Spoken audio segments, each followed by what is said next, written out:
Greetings from our studio. You're welcome to the Monday edition of Prime News on my Major Prime. Thanks for joining us, or thanks for being a part of the first edition of Prime News for this week. My name is Henrietta Peldrine Blanche King. We begin the news this evening with something with news that is currently going on. Minister of Public Health, Minister Henrietta Tachanshan, is currently taking part in a joint press conference delivered by Rene Manuel Sadi.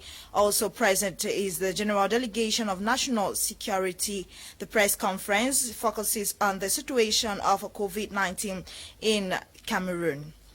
We shall be back with details of this ongoing press conference involving ministers or state ministers. Meantime, the United Nations Development Programme, UNDP, in partnership with the Islamic Development Bank, has donated over 25 ambulances to the government meant to support the fight against COVID-19 in the country. The ambulances and other related equipment were handed to the Minister of Public Health, Henrietta Tachanshan, over the weekend. Lasha Kingsley was part of this event which took place over the weekend. He compiled the following.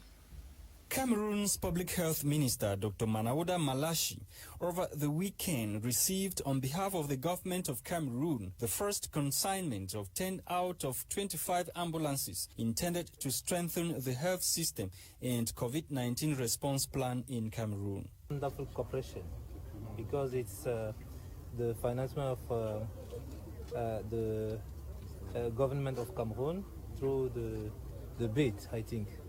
So our friends here, Mr. Jean-Luc, have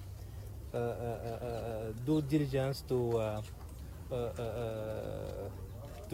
acquire this ambulance for the reinforcement of our system, of health system in Cameroon. I think here we have some more best use of these vehicles in the fight against coronavirus, as you say earlier. I have just signed, I think a few days ago, the plan of distribution of this ambulance. The Islamic Development Bank and the United Nations Development Programme, UNDP, as executing agency, financed the ambulances and other medical equipment worth $13.8 million. The United Nations, we have been involved in supporting the government to strengthen the health system to fight COVID-19. And that is why you can see also the representative of WHO and UNICEF. We are all together supporting the government of Cameroon, strengthen the health system to fight COVID-19. The delivery follows an agreement of a total of $27.440 million signed between the government of Cameroon and the Islamic Development Bank to provide immediate response to COVID-19 through the provision of vital medical and non-medical equipment, including scanners, respiratory equipment, ambulances, and mobile radios for communications. Some 90 female pastors from the Presbyterian Church in Cameroon met over the weekend to review challenges faced by female pastors of the Presbyterian Church as they carry out their duties in the house of God. The event, which took place over the weekend, presided over by the Right Reverend Funkier Samuel Foba, moderator of the PCC, also focused on possible ways to empower these women in the service of God. Details with Clarice Ekoe. These are some 90 PCC female pastors drawn from different congregations across the national territory who over the weekend converged on PC Boya Town. This routine yearly activity is to take stock of their pastoral activities, highlight challenges faced, and chart ways forward. It's an annual event. It dates about 23 years now. When women began to join ministry, it was an isolated experience because they were facing a lot of rejection, and the only way they could get together to empower themselves was to meet once a year and discuss their challenges and look for ways to move forward. I think we're happy that the women could come together. You know, everything we do in this church revolves around personnel. So when they come together, among the many things that they discuss, they also discuss how to better their work in the parishes or where they serve. Presiding over this opening ceremony of the PCC Female Pastors Annual Meeting was Right Reverend Funky Samuel Foba, moderator of the PCC. Well aware of the negative effects of the socio-political upheavals still rocking some parts of the restive English-speaking regions, the Right Reverend Funky Samuel Foba boarded the role of these pastors in building the faith of Christians. This topic was crafted due to the socio-political instability in our country, where Christians were under tension and a lot of insecurity. And as shepherds of the Most High God, we have come here to ask our female pastors, who are like our mothers, with very special gifts from God, to be vigilant in the way they do ministry, so that they will guide the flock in the right direction. Meanwhile, the female pastors also carried out humanitarian services such as a visit to inmates at the Boya Upper Farms prison, where some items and the word of God was shared. Taxi drivers in Boya southwest region of the country have expressed dissatisfaction following an incident involving two policemen and a taxi driver. The taxi driver was assaulted by the men in uniform, and according to other taxi drivers, this is not the first time an incident as such is happening to a fellow colleague of theirs. Let's now join Eileen Sama for details in the following report. The two police officers in Boya were picked up by the said taxi driver, whose name was withheld for security reasons, over the weekend in Moliko on their way to the Boya Central Police Station near the governor's office. But upon arrival at clerk's quarters, the policemen reportedly engaged the driver in an exchange of words over transport fare.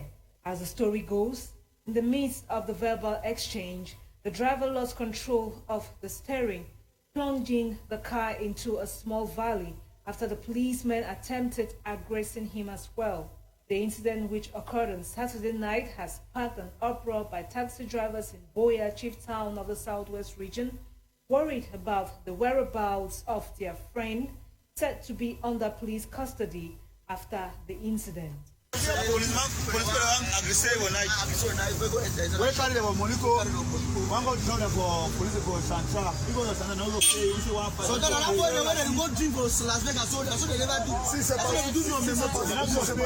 However, it is not clear whether the dispute was over the amount to be paid by the policemen or an open refusal to pay the taxi fare. But colleagues of this victim of professional abuse are ready to fight for justice to be meted.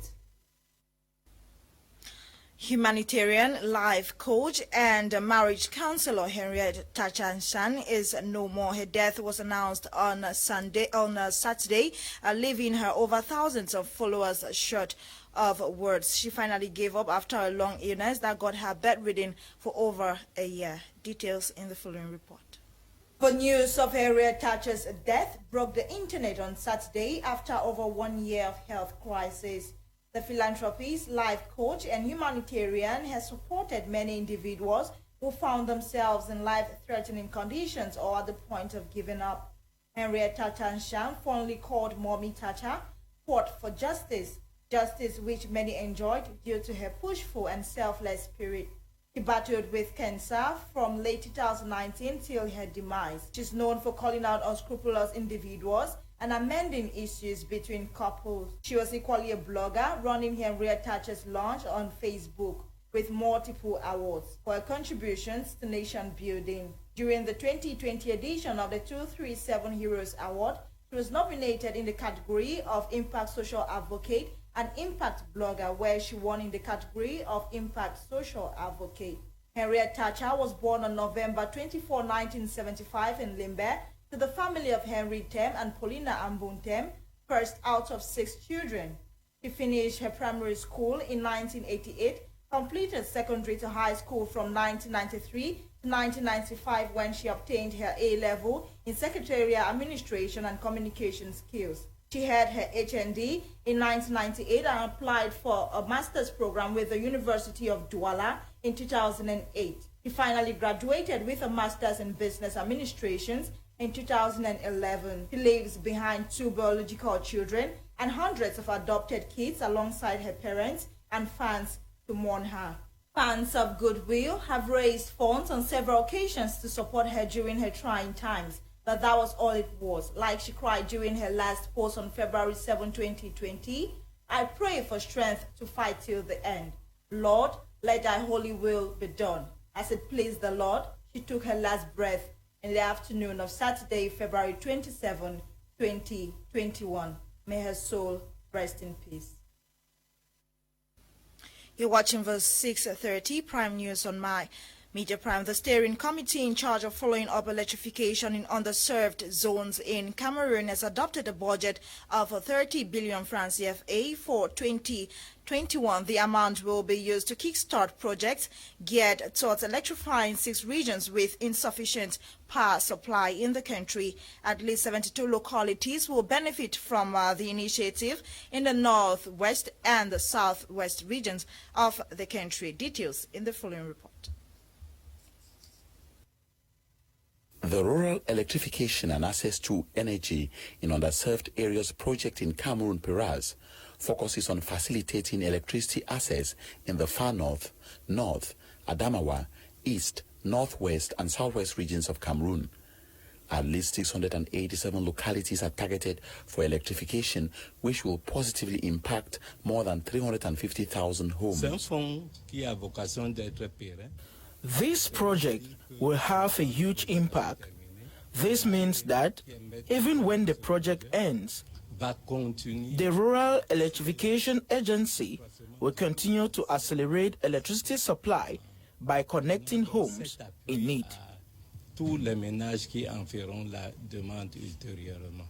When we signed the funding convention, we delegated the powers to execute the project to a project implementing unit, and we remained as the owner of the project, and we supervise the activities of the project implementing unit. The project, initiated by the Cameroon government, is funded by the World Bank, European Union, and European Investment Bank.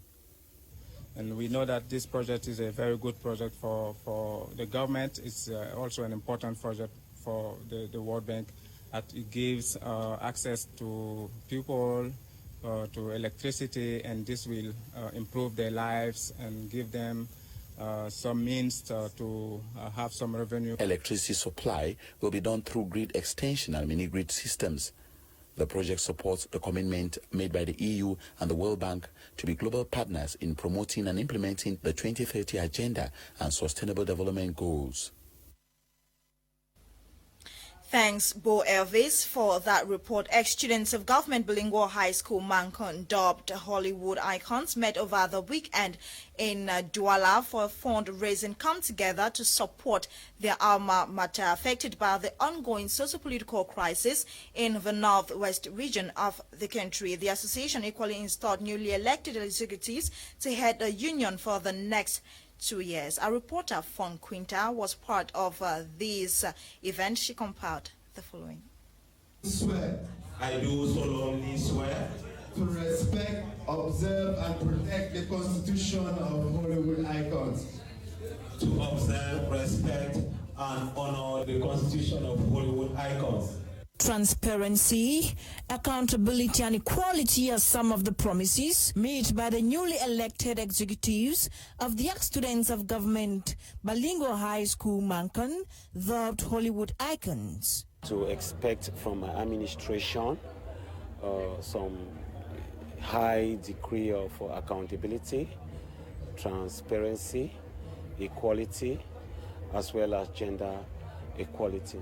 Their plan of action was revealed during the association's end-of-year party held over the weekend in Bornaberry, Douala First Subdivision, Littoral region of Cameroon. The event, which saw the installation of the newly elected executives, brought together ex-students from government bilingual high school, was equally an opportunity to raise funds in a bid to realize all developmental projects of the association. An ex-student association, that is one of our prime objectives, to ensure that we empower our, not only empowering our members, but as well as improved on our alma mater.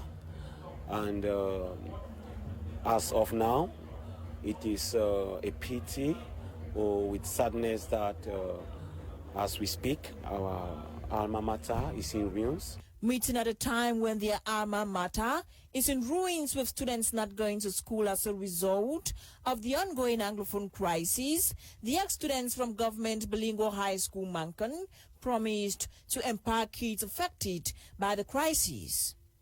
Empowering them through vocational training so that they can be self-employed.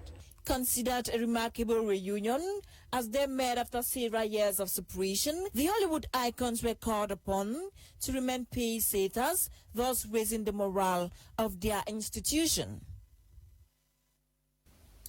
According to information from the ongoing joint press conference, Cameroon has moved from 25,000 cases of positive COVID-19 positive results to over 35 positive cases, calling on all individuals in the country to be mindful of anti-COVID-19 measures and keep in mind all anti-COVID-19 barrier measures to eradicate the pandemic in the country. Meantime, let's talk sports with a topic content in the French language. PWD de Bamenda démarre bien la compétition des League One en battant Yafoot FC avec 1-0 samedi dernier au stade d'Amadou Ahidjo à Yaoundé en match d'ouverture, première journée poule A. La cérémonie de remise des médailles est trophée par Sedoum Bombo Joya et sa délégation aux champions du Cameroun de la saison 2019-2020. PWD de Bamenda a précédé celle consacrée à l'ouverture du championnat Elite One et tout 2021. Cette cérémonie n'avait pas eu lieu en raison du coronavirus. Les Abakwa Boys ont manifesté la joie avant d'aller garder les dites médailles et trophées pour rejoindre la pelouse. Le coup d'envoi a été donné par le président par intérim de la FECAFOOT, Sedoum Bombo Joya. La première période du jeu s'est achevée avec 0 but partout. FC de Yaoundé 2 tenait bon devant le champion PWD. Seulement, à la deuxième manche, la donne change. C'est ainsi qu'à la 48e minute, PWD de Bamenda marque l'unique but de la rencontre par François Yegueux, premier buteur. Il a été nourri d'une belle passe de Zia Besolo. Parlant du deuxième match, toujours au stade d'Amadou Ahidjo, Renaissance de Ngoumou a chicoté AS Matelo de Douala 2-1. Dans le classement, cette équipe et PWD totalisent chacun 3 points dans le groupe A. Au programme, pour la suite de la compétition, il est tout le 6 mars à 15h, Bafoussam contre Dynamo de Douala, Pontia contre Ofta, Léopard de Douala contre Unisport de Bafan, Gaoundéré contre AS FAP et Stade de Bertois contre Fauve Azur Elite. Pour les League One, première journée, le 7 de ce mois, 20 équipes vont jouer dans les différents stades. L'on n'attend plus que les résultats. Still in sports, Tunisia will face Uganda this evening at 8:30 p.m. ahead of the semi-final match in the ongoing Under-20 African Cup of Nations taking place in Mauritania. Tunisia defeated Morocco 4-1 during a post-penalty to qualify for today's semi-final. And that's how we conclude or end today's edition of Prime News on My Media Prime. Thanks for being with us. See you tomorrow, God willing, at 6:30 for another edition of Prime News on My Media Prime. Lasha Kingsley coordinated the news, produced by EWANE, NOLINGA. My name is Genda Pelgin Blanche King. Stay with My Media Prime at 7 p.m. Cameroon time. Kumlena will be live to talk about issues affecting the world, Cameroon and Africa. Be mindful of all anti-COVID measures to send the pandemic completely away from the country. Be safe. Good night. Happy viewing.